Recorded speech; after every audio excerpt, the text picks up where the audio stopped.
Bonjour et bienvenue au débat de la culture pop, l'émission qui revisite les films, les séries et les événements marquants. Cette semaine, oui, on parle d'un film, Jay and Silent Bob, Contre-attaque, mais c'est beaucoup plus Kevin Smith, le réalisateur, qu'on parle. Puis là, t'as-tu vu mon mime? Ça, c'est mon mime de... C'est très niché. C'est une niche. Ok, ah. Ouais, c'est très niché, je pense. Ouais, comme pour niche, vrai, ouais, c'est assez niché. c'est très niché. C'est la niche dans la niche. Ça se peut-tu que c'est la niche dans la niche, ce film-là? Peut-être, ça se peut. Parce qu'il y a tellement de références auxquelles on n'a peut-être pas accès. Il y a un gros contexte à connaître. Hein, ça, il fait partie de l'univers de Kevin Smith. Ouais. Que si vous connaissez pas, ben c'est un peu plus dur à embarquer dans le film. Là. Mais peut-être que notre panéliste Guillaume va vous faire découvrir son univers parce que c'est un très grand fan. Parce qu'il a. Je pense que c'est la première fois qu'on a ça au panel. Quelqu'un qui a rencontré quelqu'un, le réalisateur du film qu'on parle. Quelqu'un qui a rencontré quelqu'un, c'est spécial. Oui, 6 degrés de séparation. Mais dans son cas, il l'a vraiment rencontré, même quelques fois, là, le réalisateur. Même discuté avec quelques minutes. Fait que oui, c'est un grand fan. Et ben écoute, durant tout le podcast, je pense qu'il nous a bien livré son amour autant de l'univers que de Kevin Smith en tant que tel, le personnage. Ouais. Donc oui, c'est... Pas à la portée de toutes les de tout le monde, là. T'sais, même si on apprécie les films, c'est ça. Ça prend quand même le contexte. Donc, à vous de décider si ça vous tente d'embarquer là-dedans. Même lui, on vole un peu qu'est-ce qu'on dit dans le podcast, mais même lui, il dit que c'est pas nécessairement un bon film pour partir dans l'univers de Kevin Smith. Il va nous l'expliquer finalement, savoir pourquoi ça n'en est pas un. Mais c'est ça. Mais il y a quand même quelques éléments, quelques gags au travers. On peut sentir que c'est un film des années 90, clairement. Et avec beaucoup de caméos aussi. Hein. Et beaucoup de vedettes au pied carré. Je pense qu'il n'y a pas une scène où on reconnaît pas quelqu'un qui est connu du grand public, là. C'est quand même, faut lui donner, il y a Hollywood de son bord, Kevin Smith, là. Vraiment, il y a des bonnes connexions, mettons. Il y a des bonnes connexions, puis pour un film indépendant, c'est un tour de force, là, d'être capable de réunir autant de vedettes au pied carré. Bravo, chapeau pour ça, mais le résultat, on va en parler pendant le podcast, n'est pas indiscutable. Bon, regarde. Ben oui, en effet. C'est ça que le podcast sert. C'est pour ça qu'on change. Ouais, c'est ça. Ultimement, c'est à ça que ça sert.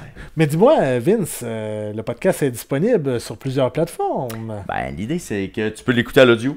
Oui. Donc, l'audio, toutes les plateformes de balado que vous préférez, que ce soit le Spotify, YouTube Music, le balado de Apple Podcasts, ce qui est Android.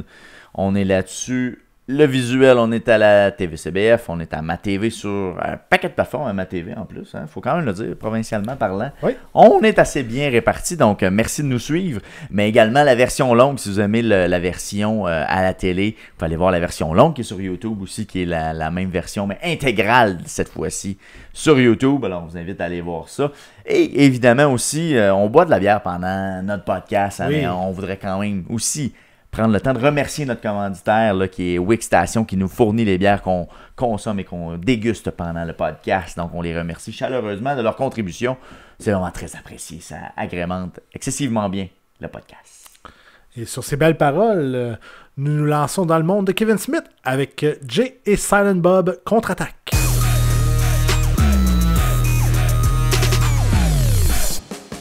Un road trip trop délirant avec deux des personnages les plus iconiques du cinéma indépendant, Jay et Silent Bob. Dans ce film de Kevin Smith, ces deux anti-héros déjantés se lancent dans une aventure complètement loufoque pour empêcher la production d'un film basé sur leur propre histoire. Parsemé de références à la culture pop et de caméos, ce film sorti en 2001 est truffé d'humour absurde et d'amitié improbable. Jay et Silent Bob n'ont qu'un seul objectif, tout détruire sur leur passage.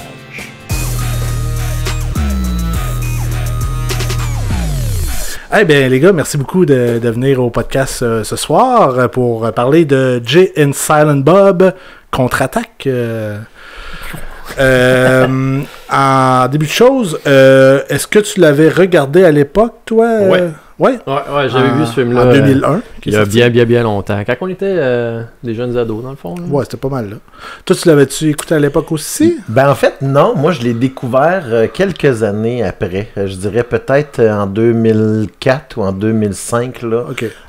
Donc, en fait, ce que j'ai découvert, moi, c'est plus An Evening with Kevin Smith. C'est l'espèce de stand-up qu'il faisait où est-ce qu'il racontait toutes ses aventures derrière la caméra, qui sont assez, disons, particulières, comme tourner un vidéoclip pour Prince, alors qu'il n'avait plus de pellicule dans la caméra. Attends, je comprends pas. Il tournait le... Il commençait à tourner, puis là, Prince voulait pas arrêter de parler, mais à un moment donné, il n'y avait plus de pellicule dans la caméra. C'est que... il voulait pas arrêter. Donc, Kevin disait, OK, on continue, mais il n'y a plus de pellicule dans la caméra. Mais lui, il avait son stock. Lui, il avait son stock. Ben, c'est qu'il était le réalisateur pour ce clip-là. Cette espèce de clip bizarre-là qui était pour si je me trompe pas, c'est les témoins de Jéhovah, parce que Prince c'était un témoin de Jéhovah. Puis c'était un truc dans ce contexte. Ça, c'est dans ça qu'il raconte ça, dans les An Evening with Kevin Smith. Là. Écoute, le premier dure 4 heures au total, je pense, là. Parce qu'il se promène d'un collège à l'autre. Okay. À l'époque, là, c'est juste après. En fait, si je me trompe pas, c'est juste après ou avant ce film-là qui a commencé, dans le fond, à faire ces tournées-là. Puis il se promenait vraiment dans tous les collèges. Il en a fait 3. Puis là, il a continué à faire d'autres trucs du genre. Il a fait, entre autres, il y en a un qui s'appelle Burn Me to Hell. Ça, c'est après qu'il avait tourné Red State. OK. Puis là, il racontait toute l'histoire de comment ça s'était passé avec le contact qu'il avait eu avec les Phelps, qui était la famille là, qui était représentée, du moins, qui s'est servi pour s'inspirer de la famille qui a fait dans Red State. John Goodman était là-dedans, il y en a une couple. Là. Oui, John Goodman qui était un des agents du FBI qui venait pour tenter de les arrêter. Puis Michael Parks, là, justement, qui jouait comme le père de la famille. Et il fait un monologue. Parce que, tu sais, si on écoute la plupart des films de Kevin Smith, que ce soit dans J-Bob ou dans tous les autres, ces personnages parlent en monologue. Oui. Et constamment. Et surtout Jay, mettons. Jay, oui, mais la plupart des personnages, si tu regardes dans Dogma, à un moment donné, voyons, c'est Chris Rock quand il parle là, pendant presque 3-4 minutes sans arrêt, et la réponse est 2-3 minutes, 3-4 minutes. Ouais. Donc, tous ces personnages font des grandes ovations, là, dans le fond. Ça ressemble-tu un peu à la Quentin Tarantino, un peu? Ben oui, c'est très c'est inspiré, ça, c'est évidemment. Puis d'ailleurs, en réécoutant tout à l'heure Jay and Silent Bob, j'ai vu à quelques petits endroits des trucs intéressants comme tu sais on faisait référence, tu faisais référence entre autres là dans les choses que tu nous avais proposées là, à parler, c'est qu'il y avait une référence au hockey dans tous les films de Kevin Smith. Hein. Ah, ben ça c'est Vince qui a fait la recherche là. C'est toi qui as fait la recherche. Bon. Ben, dans Clerks, le premier il joue au hockey sur le toit. Dans Zack and Mary Make a Porno, il joue au hockey. Puis dans Clerks 3, il joue au hockey. Dans 3 de ses films, il joue au hockey. Ah, ouais. Absolument. Ben, je sais que il porte souvent des chandails. Ben, je sais pas s'il fait encore, mais à l'époque, il portait tout le temps des chandails. Moi, c'est ça. C'est avant son infarctus. Là. C'est ça, il portait des chandails souvent de hockey. C'est les Highlanders, souvent? C'était les Highlanders, en effet, dans le fond, puis il était marqué « Fuck you » dessus. C'est évidemment pourquoi les... En fait, non, c'est pas les Highlanders, excuse-moi, c'est les Oilers. Et pourquoi les Oilers? Parce que Wayne Gretzky, c'est son joueur préféré. Ah! Ben, maudine. Mais on revient à la base. Fait que là, t'as écouté An Evening avec Kevin Smith, puis là, t'as dit, il faut que je découvre Absolument, c'est mon réalisateur-là. Puis là, c'est là que j'ai justement écouté, le premier film que j'ai écouté de lui, c'est Jay Silent Bob Contre-Attaque, qui venait tout juste de sortir il y a quelques années. Et puis là, je dis, voyons donc, là, je comprenais pas toutes les références. Parce qu'il y a plein de références dans ce film-là. À ces autres films. Ben oui, parce que dans le fond, il y a eu ce qu'on appelait la Jersey Trilogy, là, dans le fond, qui était Clerks, Mallrats, puis Chasing Amy. OK. Puis ça faisait comme clore toute cette épopée-là, si on pourrait dire. Fait que moi, quand j'ai vu ce film-là, je dis, attends un peu, là, je peux pas... Tu sais, oui, je trouvais ça drôle, mais il y a tellement d'affaires que je comprenais pas, que c'est là que je me suis remis à tout aller revoir les films Clerks, Mallrats, dans le fond, Chasing Amy et Dogma, évidemment, qui a mené, dans le fond, à ce qui a fait la grosse notoriété, là, et qui a donné la possibilité de faire ce film-là, parce que c'est quand même un film qui avait un gros budget, dans le contexte où est-ce que c'est pas un réalisateur qui amenait beaucoup d'argent. Donc, un budget de 22 23 millions, quelque chose comme ça. Mais écoute, ses films rapportaient 10-12 millions. Donc, tu sais, 22 millions, c'était le plus gros budget qu'il y avait eu parce que Mallrats avait coûté 6 millions. Puis il avait fait 10 millions environ. À peu près, 11 millions dans ce coin-là. Chasing Amy a coûté 250 000 $. Ça, c'est dans ses premiers. C'est son troisième. Après Mallrats, qui était un film produit par Universal, qui est un gros film de studio, mais c'est parce que ce qui est arrivé, c'est que c'est lui qui a négocié avec Harvey Weinstein pour son propre film.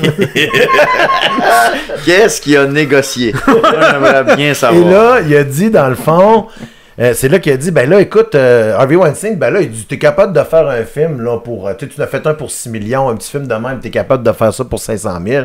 Kevin Smith a dit, ben, on va faire ça pour la moitié de tout ça. Fait que 250 000, fait que là, il était tout content. Lui, il arrive avec 250 000 à son producteur Scott Mosier, qui, dans le fond, il dit, hey, j'ai eu 250 000 pour le film. Il dit, quoi? T'es-tu malade, 250 films? 250 000, on peut pas rien faire avec ça. Ben, il dit, on a fait Clerks avec 28 900 $. Hey, c'est pas un film, ça. C'est ça, parce que là, t'as l'équipe technique à payer pis tout. Ben oui, exactement. Et ils ont fait le film avec 250 000 parce que Ben Affleck était payé le salaire minimum. Donc, je pense que c'était quelque chose comme 15$ sur le tournage de ce film-là. Comme il l'a été dans le film Jersey Girl plus tard aussi. Toi, Vince, t'avais-tu déjà vu le film à l'époque? Jamais. T'avais rien vu partout? J'avais aucune idée de ce que c'était, là. Pour vrai, là. Même Kevin Smith, t'en avais déjà? Aucune espèce d'idée c'était qui. Okay. Vraiment, là, je partais de 0. Fait que je connaissais ni l'univers, ni les comédiens, ou à peu près, là, à part, comment tu dis, Shannon, la fille de American Pie. Ouais. Parce que c'est le seul référent. Shannon Elizabeth. Je pensais Sharon de Dorothy, je pense. Je pense que tous les adolescents de mon âge à l'époque doivent se rappeler de Shannon Elizabeth. Puis elle sent simplement le même rôle, à part qu'elle n'a pas d'accent. Ouais, c'est ça. Puis elle garde ses vêtements. J'étais allé voir, puis elle continue quand même à faire des films, même des films de Noël, des films de série très B, là, probablement. Là. Genre des Halloween, genre des histoires d'amour de Noël. Là. Exactement, avec toujours le même trame de fond. Là. La fille de la ville qui va lui voir le gars de campagne, puis là, il tombe amoureux. Oh mon Dieu! Mais non, je connaissais absolument pas l'univers. Ben, toi, tu connaissais-tu Kevin Smith ou t'avais juste vu le film, puis c'était that's it? Ben, Kevin Smith, c'est quelqu'un à qui tu connais. 3/4 du monde connaissent Kevin Smith quand tu regardes des films. Tu sais, c'est qui Kevin Smith sans nécessairement savoir qui est Kevin Smith. Tu as regardé plein de films de Kevin Smith, mais tu le sais pas. Mais c'est sûr que tu regardes la photo, puis clairement, là, ben, là, on le voit pas là-dessus. Là, on le voit de ce bord-là. Là, tu le trouves assez facilement, Kevin Smith. Là, ouais. Sauf qu'aujourd'hui, il n'a plus l'air de ça. Non. Un peu, là. Il a perdu juste beaucoup de poids. Beaucoup de poids, ouais. C'est à peu près le quart de ce qu'il était. Ah, littéralement? Ah oui, il était énorme. Là. Moi, quand la première fois je l'ai vu, puis que j'ai pris une photo avec lui, là, je me rendais même pas à moitié de son dos. Oh mon Dieu. Ouais, c'est pas pour rien qu'il s'habillait, là, dans le fond, avec plein de linge gros comme ça, parce qu'il voulait pas qu'on voit qu'il était gras. OK. Ouais. Mais non, je connaissais pas tant Kevin Smith, autre que de parure. Je savais qui c'était, je savais que c'est lui qui réalisait certains films, mais je peux pas te dire nécessairement quel film il faisait. Tu sais, c'est drôle parce qu'on a quand même un contraste ici. On a quelqu'un qui a vu vraiment beaucoup de films de Kevin Smith, puis moi qui est arrivé dans le décor pour faire. Moi, j'ai vu ce film-là quand j'avais 14 ans, 15 ans, là, peu importe, puis... c'est pas mal, ça limite à ça en fait ma connaissance de Kevin Smith. Fait que moi je pense pas que je peux ah oui, c'est vrai. Effectivement, je monte à l'écran là, il a maigri énormément. Ah oui, c'est après en fait c'est qu'après son infarctus, c'est sa fille qui a comme pris en charge sa santé. Plus de sel, de cholestérol. C'est qu'il est rendu vegan depuis ce temps-là. Mais là, ce que vous savez pas, dans le fond, c'est qu'il y avait un face swap là-dessus. Là. Ouais, c'est ça. J'en ai un autre. C'était une photo avec sa femme, dans le fond. D'ailleurs, qui, depuis depuis Jay et Bob, elle est dans tous ses films. Ah, ok. Elle joue dans le fond, elle est une des 4 filles là, dans Jay et Silent Bob contre-attaque, là. Le fameux groupe CLIT qu'on appelle. Oui, exactement, qui c'est CLIT qui veut dire Coalition of Liberation of Itinerant Tree Dwellers. Dans le film. Exactement, dans le film. Précisons que c'est ça l'acronyme, dans le fond. Puis il y a vraiment une discussion à un moment donné en plus où est-ce que le personnage de Will Ferrell, qui est qui est un marshal dans le fond des animaux, là, c'est ça. qui se retrouve à en discuter avec Jon Stewart qui joue un lecteur de nouvelles. Là, évidemment, ils font une grosse discussion sur le clit, où est-ce qu'il est situé, comment on doit est-ce qu'on doit c'est ça, ouais, je pense qu'il dit you don't rub the clit the wrong way. Oui, avec plein de petites références, d'inférences. Mais je vais mettre un bémol là-dessus parce que moi j'ai trouvé qu'il avait ruiné Will Smith là-dedans. Mon Dieu qu'ils l'ont pas mis en valeur. Will Ferrell, pourquoi Will Smith, excusez. Mais Will Ferrell, j'ai trouvé qu'il l'avait mal utilisé. Il est tellement plus drôle que ça, ce gars-là. Il y avait une possibilité. Maudit qu'il aurait pu aller plus loin que le personnage, mais ils sont restés tellement premier degré avec des gags prévisibles. Là, j'ai trouvé moi, que... tu vois, genre, moi, je voyais un Ron Burgundy très facilement dans... non, Ron Burgundy est bien plus hot que ça. Mais oui, Ron Burgundy est beaucoup plus extravagant, mais je dirais, si tu veux t'amuser...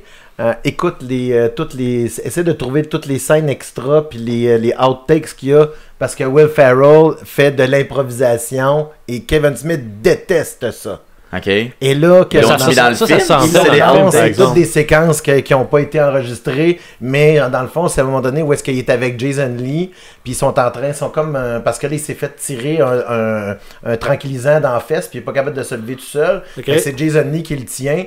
Puis là, il arrête pas de se lancer des phrases comme ça, là, puis c'est tout dans les outtakes, mais Kevin Smith est très protecteur de ses mots et de son scénario. Donc, tu es en train de dire, mettons, quand Chris Rock parlait, quand il faisait le réalisateur, c'était tout écrit. Tout est écrit. Moi, j'étais sûr que c'était tout du... 100% est écrit.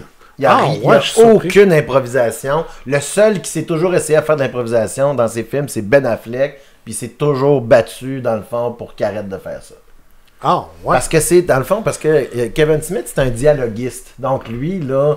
c'est pas un grand réalisateur. Là. Ça sera jamais un grand réalisateur. Tu sais, Jay Silent Bob, c'est un film pipi-caca.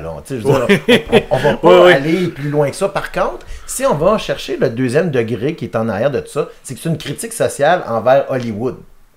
Et envers les adaptations qui se font de différents produits. Parce qu'à l'époque, c'était les X-Men qui était le premier film de super-héros qui a marché. Et c'est ça l'histoire. C'est qu'ils prennent des personnages inspirés de J-Bob, qui s'appellent Bluntman et Chronic, qui sont dans le fond d'un comic book. Et ça a été acheté par Miramax, qui décide de faire un film. Donc, eux autres, ils décident d'aller là pour arrêter de faire le film, parce qu'ils veulent, dans le fond, récupérer l'argent qu'ils n'ont pas eu. Puis ils veulent arrêter de se faire troller par le monde d'Internet. Oui, ça, c'est une affaire, parce que ce qui est intéressant là-dedans, c'est que c'est comme les premiers balbutiements d'Internet. Mais c'est ça, en 2001. Je suis quand même surpris que, justement, en 2001, ils parlent de troll, mais il semble qu'en 2001, c'était pas encore rendu aussi gros que c'est présentement. L'Internet a été lancé, dans le fond, au milieu des années 90, là, aux États-Unis. Là. En 93, 94, là, il y avait déjà plusieurs réseaux qui étaient établis. Puis dès 98, là, les America Online, les Yahoo étaient déjà fonctionnels. MIRC.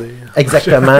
Toutes ces choses-là étaient déjà fonctionnelles. Donc, il y avait déjà le web. D'ailleurs, quand ils ont fait une pub pour Dogma en 1999, on voyait Jay et Kevin en train de faire une pub avec des bonhommes. Ben, ils parlaient du site internet de Kevin Smith en 1999 qui était www.viewasq.com, qui est encore ça d'ailleurs. C'est un des premiers. Moi, je dirais que c'est un des premiers à avoir un des premiers créateurs de contenu dans le contexte de ce qu'on voit aujourd'hui. Là. Numérique, pourrait dire. C'est ça, ceux-là qui ont tous des fans, puis qui ont des followers, puis des trucs comme ça. C'est probablement un des premiers, un des pionniers dans ce genre-là, parce qu'il parlait beaucoup avec ses fans. Il a toujours été en contact avec eux autres, de plusieurs façons, et puis autant par ses spectacles qu'il faisait, que par... Il répondait aux commentaires qu'il faisait sur Internet. Même le monde qui bâchait sur ses films, là, il répondait dessus. À un moment donné, il s'est battu. Voyons, il s'est ostiné avec Tim Burton au travers de 2 journalistes. Là. Comment ça, que Tim Burton disait que quoi? Parce que, dans le fond, si vous avez vu le Flash qui est sorti dernièrement, dans le fond, on voit où est-ce qu'il retourne, ici, c'est le film là, qui est sorti au cinéma. Oui. Il y a une référence où est-ce qu'on voit Nicolas Cage en Superman. Oui. Et bien ça raconte l'histoire que Tim Burton devait réaliser un film qui s'appelait Superman Lives, qui mettait en vedette Nicolas Cage. Dans le rôle de Superman. Exactement. Par contre, c'est que c'est Kevin Smith qui a écrit le premier traitement de ce scénario-là. Ouais. Les premières Ça, je n'avais 50 lu. pages. Et lorsqu'il a écrit le scénario, après un certain temps, c'est Tim Burton qui a repris le projet puis qui a décidé de réécrire le scénario. Et là a commencé une guéguerre en disant que Kevin Smith disait, ben là, moi, tu sais, ça va sûrement être sombre, puis là, on verra rien, là, parce que ça va être un film de Tim Burton. Fait que là, évidemment, Tim Burton a répondu, ben de toute façon, toi, tu sais, je les connais même pas, tes films, puis tout ça. Fait que là, ça a commencé à dire à un moment donné, là, il se battait au travers de commentaires de journalistes comme ça, puis ça finit par dire, et Tim Burton a fini par dire, ben anyway, moi, je lis même pas de comic book. Et Pas là, la meilleure chose à dire. ben non, quand tu Puis réalises le film Superman... Il vient de faire Batman. Ben, en plus, il venait juste de faire Batman. Fait que là, ça a comme fait, bon, ben là, Kevin Smith dit, bon, j'ai plus rien à dire. J'ai plus rien à rajouter. Il s'est C'est bon, planté j'ai gagné, lui-même. merci. Justement, à travers le film, c'est quel a été votre personnage favori, finalement? Eric? Et bateau, personnage favori là-dedans. Moi, je vais être obligé de le dire encore une fois, là, c'est les 4 filles. C'est Les Evil Charlie's Angels. Moi, je les appelle de même. Ouais. C'est vraiment genre des Charlie's Angels, mais méchants. Qui était Eliza Dushku, Ali Larter, Jennifer Schwalbach et Shannon Elizabeth. Puis tu me disais qu'il y en a une que c'est sa femme? C'est Jennifer Schwalbach. OK. Ouais, laquelle, c'est mettons? celle qui parle pas. C'est celle-là qui a deux couettes. Ouais, qui a deux couettes comme La rousse, ça. dans le fond? Ouais, qui est un Ok. peu rousse, Ouais. exactement. Qui est la plus mince là, de la gang. Ouais, parce que c'est les seuls qui avaient vraiment un story qui faisait du sens. Tu sais, c'est comme s'il y avait toute une histoire stupide alentour de « Hey, il se passe quelque chose avec ces filles-là. » Tu sais, c'est des vraies voleuses, puis ils ont un plan. Le plan il est bien élaboré. Ils ont tu sais, une porte de sortie. Ils ont du talent. Ils ont le budget. Ils ont les gadgets. Fait que tu sais, il y a comme toute une histoire avec ces filles-là. Puis alentour, ben nous, on en regarde les deux caves qui se font complètement avoir par ces 4 filles-là. Tu sais. Fait que moi, je sais pas, je regardais plus ces 4 filles-là, puis tu sais, ils sont belles, là, mais c'est pas parce qu'ils sont belles, ok? C'est juste parce que je trouvais que leur histoire elle faisait du sens. Toi, ton personnage principal, c'est quoi? Ben, moi, je dirais, il était mon personnage préféré, il est pas là longtemps, c'est George Carlin qui fait dans le pousseux au début, Qui explique Ah, la ouais. qui règle. donne des fellations pour pouvoir avoir... Qui est un acteur assez connu aussi. Ben, là. c'est un stand-up comique principalement. Ok, c'est un stand-up. Donc, ok. c'est probablement, je dirais, un des plus grands. Ok. Pas parce qu'il est grand, là, mais un de ceux-là Qui était dans le film le plus de notoriété. ben, en fait, pas qui avait le plus de notoriété, mais comme stand-up, il est un des... Le Yvon Deschamps, il est là-dedans, C'est- cette gamme-là là, Exactement. d'humoristes. C'est là. c'est plus critique sociale que comédie quand il raconte. On peut-tu faire une petite mention honorable pour Chris Rock? Oui, ben oui. C'était très très drôle dans ce film. Il y avait quoi? 3 lignes, je pense? 3 scènes à peine. Il tapait le café puis il voulait rien savoir de ce café-là. puis- C'était mon C'est- pic, moi, Chris Rock, parce que voilà. je l'aime comme stand-up comique, puis j'ai trouvé que c'est lui qui était le plus naturel, puis que il avait incarné le texte. Lui, on le sentait pas le texte, on sentait pas le jeu, on sentait que c'était Chris Rock qui était Ouais. Chris Rock. Ouais. Quand là, C'était tu sais, genre, parfait. c'est quoi? Il n'y a pas de noir ici? C'est quoi? Je suis Exact. le seul noir. Puis... Exactement. J'ai vraiment Ah, trouvé que c'est lui c'était qui était drôle, le plus ça. juste, pour vrai. Là, Donc, puis justement, il finissait à la fin. Bon, je vais retourner dans ma roulotte parce qu'il dit il y a 3 filles qui veulent, un rôle dans mon prochain film Ouais, et j'ai ça. le rôle juste pour eux autres. Moi, je pense que ça va être... vous l'avez bâché, vous deux, là, mais Will Ferrell, moi, je l'aimais bien. Je l'ai Ah ouais? Je le trouvais, genre, absurde à juste milieu. Tu trouvais? Ouais. Dans la balance d'absurde, t'as trouvé qu'il était juste. Ouais. Moi, parmi tous les films de Will Ferrell que j'ai vus, j'ai trouvé que c'était son pire. J'en manquais. J'écoutais. Plus puis que- Je le regardais puis j'étais comme, vas-y, donne-moi. Plus que le film de basketball. Ouais.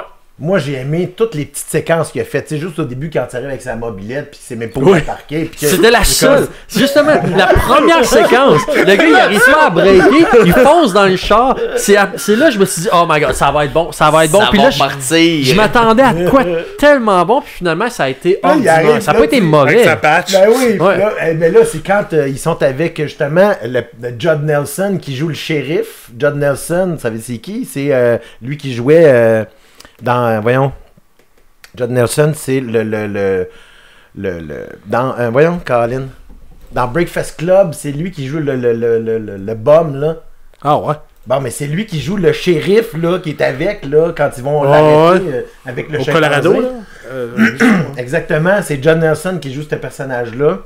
Ah, ouais. Puis justement, quand à un moment donné, il arrive, puis qu'ils sortent du diner, ben là, ils pensent que c'est comme une famille. Oui, ça c'est la pire bout. Par exemple, pour vrai, là, ça c'était n'importe quoi. Ben moi, c'est dans le fond, c'est de la façon qu'ils appellent, ils appellent The Butt Fucking Brady Bunch.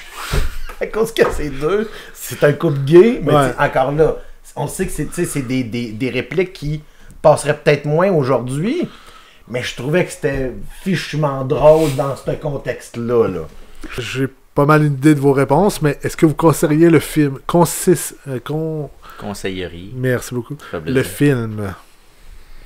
Non? Non, je suis tout obligé de dire que si tu me demandes à quelqu'un, veux-tu écouter ce film-là, je vais te conseiller bien d'autres films avant celui-là. Si tu veux, si t'aimes les jokes pipi caca, vas-y, regarde-le. Puis surtout si tu comprends pas tout le reste, parce que c'est ça comme on jase en fait depuis un petit bout, là. Il y a tellement un univers là-dedans que si tu ne connais pas toute le backstory de tout, tu vas être 100% perdu. Je pense qu'il est notre cas, nous trois, on était 100% perdus, fait qu'on s'est limité aux jokes de surface. Et ça n'a pas fonctionné pour moi. La base a fonctionné, mais en général, les jokes de surface n'ont pas... Mettons que j'aurais payé pour voir ce film-là, j'aurais été déçu. Là. Ouais. Ben, moi, je le recommanderais pas. Oh! À moins que... D'avoir vu les autres. À moins d'avoir vu les autres ou qu'on veut découvrir. T'sais, donc si je dirais... Mais c'est un bon film pour commencer à découvrir ou non? Hein? Non, parce que moi, quand je l'ai écouté la première fois, c'est pas là que je l'ai trouvé le plus drôle. C'est la deuxième fois quand j'ai vu tout ce qu'il avait fait avant. Okay. Parce que là, j'ai compris tous les personnages. J'ai compris pourquoi est-ce qu'à un moment donné... voyons, tu sais, Ben Affleck, il dit I miss dating a lesbian. Tu sais, parce que là, il arrête pas de parler de clitoris à la TV. Tu sais, fait que tu sais, c'est toutes des affaires de même. Tu sais, il y a plein de jokes comme ça. On savait que c'était une référence à Chasing Amy. Il y a d'autres références à d'autres places. Donc, moi, je dis, si vous êtes pour le découvrir, ben c'est un peu comme je te disais. C'est écoute Clerks. Si tu embarques, go avec le reste. Sinon, arrête-toi là, puis ça va être fini. Toi? Ah, moi, je le recommande. Ah non, zéro bin bar, pas tout. Aucunement. Tu sais, ça m'a pris les crédits de la fin pour dire, ok, ouais, il y avait peut-être quelque chose. Je trouve que 1h45 pour me rendre là, puis même là, j'étais à la fin du film, je vais être à 1h50. C'est un gros investissement de temps, là, pour se rendre à dire, hey, c'est au crédit que ça commence à être bon. Lâche pas, là. Mais tu vois, moi, c'est à partir de 1h que j'ai commencé à apprécier le film. Ah ouais? C'est qu'au début, j'étais comme vous autres, j'étais comme, ah, c'est niaiseux, c'est niaiseux. Puis à un moment donné, je sais pas si ma garde a lâché ou quelque chose du genre. J'ai fait, c'est correct, c'est drôle. C'est ça, ouais. C'est drôle. T'as accepté que c'était ça. C'est ça. Ouais. Fait que le conseiller, peut-être pas, mais écoute, ça. Tu sais, connaissant un peu Kevin Smith et tout, j'ai peut-être l'intention dans un moyen terme de regarder les autres pour peut-être comprendre justement cet univers-là. C'est parce que, tu sais, dépendamment de comment est-ce qu'on aime la période des années 90, c'est là qu'il va déterminer beaucoup à quel point vous allez aimer ça. Parce que c'est très, très représentatif de l'époque, tu sais. Écoute, merci beaucoup pour cette heure qu'on a parlé plus de Kevin Smith, je pense, que du film. Ouais, c'est difficile de parler juste de ce film-là dans le contexte. Mais merci beaucoup. De rien.